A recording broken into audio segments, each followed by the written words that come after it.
அபி. சரி நீ குனிஞ்சு பேசு.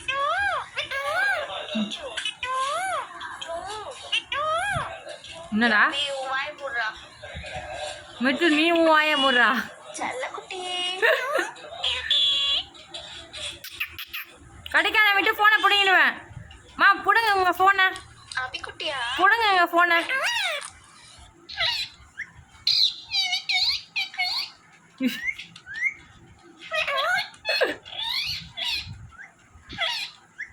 மிட்டோட ஃப்ரெண்ட்ஸ்லாம் ஃபோனில் வராங்க. மிட்டு ஹாப்பி ஆகிட்டா. ஐயோ என்னடா லாங்குவேஜ் இது மிட்டு?